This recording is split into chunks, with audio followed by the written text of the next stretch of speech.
Today what I want to look at is this old book I got from 1956 and focuses on the DeWalt MBF 9-inch radial arm saw. This is a book that was published by DeWalt, and its author goes into detail on how to use the saw in a variety of different ways. These radial arm saws were marketed to the homeowner as something that would be one tool that would do it all.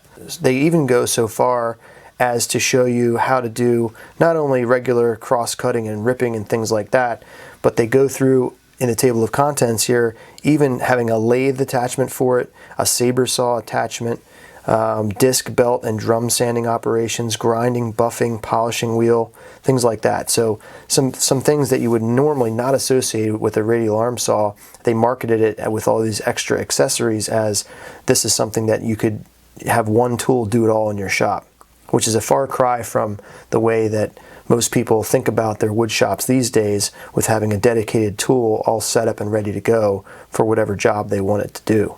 So what I thought I'd do was come up with a series of videos showing you some of the operations that are in this book, some things that might be kind of hidden gems that you maybe hadn't thought of before, or kind of some information that's been lost over the years. What I found in researching my DeWalt radial arm saw, and I do have the same one that's pictured right here, this MBF 9-inch saw, I found as I looked online and tried to find more information about that there's a lot of misinformation out there about using radial arm saws, about how dangerous they are. So what I wanted to do is go back to a primary resource, and I wanted to look at, are these saws really safe?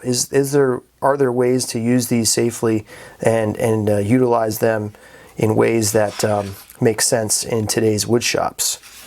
So that's what this is going to be about. It's a little bit of background information about it, and then I'll show you just a basic cutting operation that I did for a project I was working on. So this book has some really great illustrations in it showing you all the different parts of the saw with labels. There's some very helpful details on setting up your saw and getting it so that it's square, and all the different adjustments that are possible. That's what it's talking about here. So it does have some really good detailed information where if you don't have a manual for this saw, you can get a hold of this book, and it has a lot of stuff that'll get you close to what you need to get it all set up, with all kinds of labels for all the different parts also.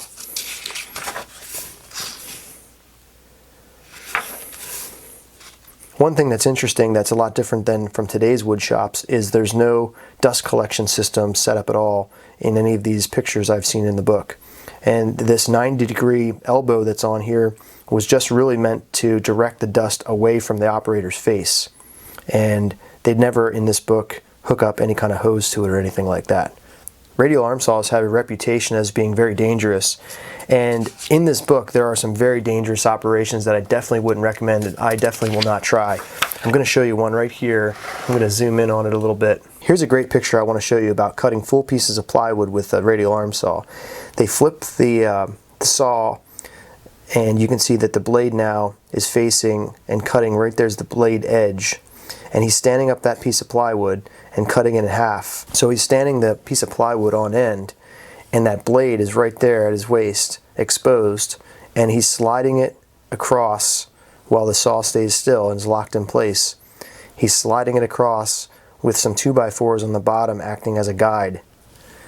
How dangerous is that? Imagine that today. Here's another picture I really like, and you can see no safety glasses, no ear protection, and he has the saw extended all the way at the outer edge of the arm, and he's doing a rip cut there with a piece of plywood.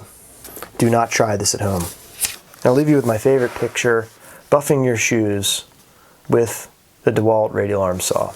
Since I happen to be working on putting new drawers in over here on my workbench and cutting up some plywood, I thought I'd show you how you can just cross cut with this, larger panels, and not just regular stock 2x4s. You can cut larger panels by flipping them. So what you can do is set up a stop block, and I'm only cutting some small strips for the sides of my drawers that I'm making out of this old piece of OSB that I had. And I'm going to be cutting these about 1.1/8" strips out of this piece, which would make it really difficult for me to do on my table saw. My table saw is not really wide enough to handle a piece of plywood, so this would be kind of awkward for me to cut. Instead of using a circular saw, I can use this radial arm saw to cut it pretty accurately. I have the arm set at 90 degrees, and you'll see that's really important. You got to make sure that you take some time to set it up and get it at 90 degrees. But once it's at 90 degrees, you can flip it and it's going to work really nicely.